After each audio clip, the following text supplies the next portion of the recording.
I would write the stories, and I would, but I had help with uh, doing some of the storyboarding.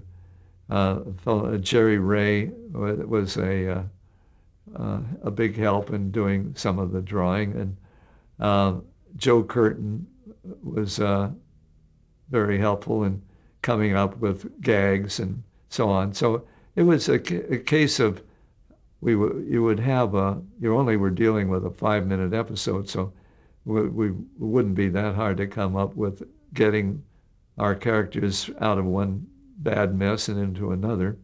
But the thing was to try to keep it light and have some of the characters, our villains, were kind of a lot of fun because, and Joe was very good. Joe Curtin was very good at that. He'd come up with the Raja of Rincewater or the Black Bilge, the pirate. Wonderful names, and so they would be very much caricatured characterizations. It was great. We did have a gag file, and we would steal from every anything you saw that you thought you could maybe use.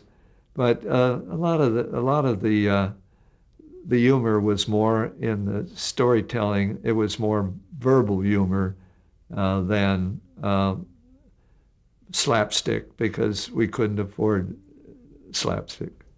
All of us would come in with clippings of gag cartoons, things, and one of Jay's assignments was to catalog them all by subject matter and so on. So that was one thing that Jay was involved in. Jay, my uncle Paul had told me, he says, you don't have to lay an egg to tell a good one from a bad one. And Jay was very good at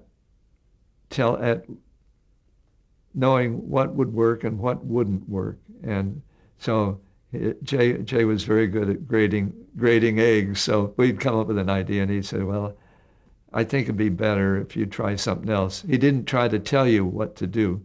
He just, and later we'll get into that, but Jay had what he called J rating, and that his whole thing is that's not J rated.